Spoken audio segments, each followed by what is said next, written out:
Hi guys, it's Jeffrey here. Welcome. Good morning, and today is March 1st. Uh, and welcome to the second ever channel Austin reaction video that I'm gonna do.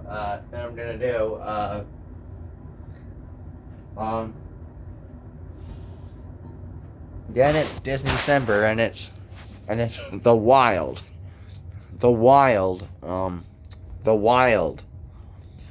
Yes, I actually have seen this movie before. I actually remember seeing it in theaters when it came out in 2006. And yeah, 10-year-old me at the time liked it because I was just a kid. And yeah, but then I rewatched. But then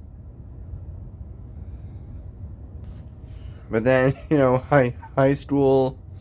I didn't watch it for a few years, and then I went back to it, and it was like, and then just yeah. Let's just see how it really holds up, eh?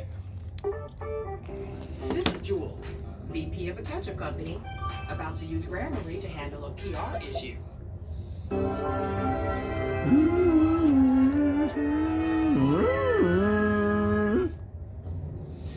My guess is you've never heard of The Wild, and the truth is very few people have. It wasn't a critical hit, it wasn't an audience hit, it wasn't a financial hit, so it disappeared pretty fast and nobody ever talks about it or even remembers it.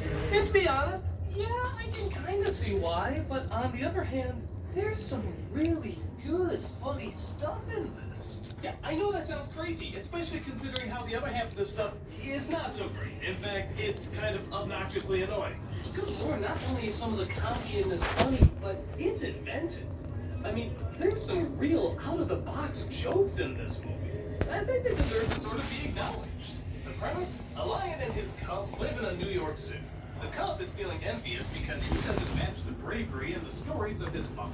So he decides to run away and try to find his own adventure, leaving the father, played by Kiefer Sutherland, and a band of misfits to go after him to see if they can get him back.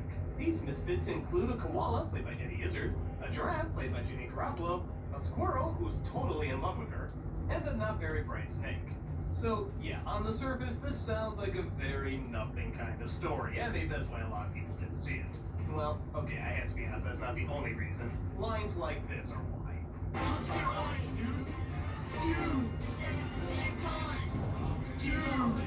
Yes, that is stupid. But on the other hand, they come across some really effective stuff in this film. Like a group of undercover geckos whose camouflage is beyond impressive. A religion of wildebeest who think a koala toy that fell from the sky is God. And probably the only enjoyable game of sweeping you'll ever see in your entire life. I like the characters in this movie. Like I said, they don't always get a laugh, but I do enjoy their interactions off each other, and you do feel sort of this camaraderie. They're enjoyable to watch, and every single time a groaner joke would come up, I would tell myself, you know what, I still want to keep going. And for every bad joke there is in this movie, there's always a good joke. I was made to nibble and be elegant and to appear in children's books as the letter G. I'm not good enough for you to hear something? No, it's just an alert. I'm in charge here. That's why we're panicking. Settles it then. I'm one that definitely drank pool water when she was pregnant with me. I think my favorite, just for surrealness, has to be this woman. Whoa! Can't stop it. That is such a strange line. How can you not laugh at it? Whoa! I'm usually not one for villains in these movies either, but the backstory they give this villain and his cult is just so much fun, and it's so inventive, and it's always constantly funny. Even the side villain, played by Patrick Warburton, he's pretty enjoyable. And he better not screw this up. I just screwed up my dad's number. I lost count for one Sweet, sweet. Why do we even bother rehearsing? So, I'm kind of torn on this. I mean, on the one hand, it is pretty annoying, and some of these jokes really are painful. But on the other hand, if I didn't sit through them, I never would have gotten to the really funny jokes, or these characters in really offensive situations. So, kind of half and half, but honestly, I'd say go see it. I think everybody will find at least one or two jokes that would make them say it was worth the price of admission. For me personally, I found a lot more. including some creative characters and creative setups. I mean, much more effort was put into these jokes than, say, Chicken Little or Cartoon. And those are no more than this. Yes, Cars Give 2. it some credit You and mean at Cars least 2. watch and judge for yourself. Oh yeah. It deserves the Oh option yeah, to those be known. films.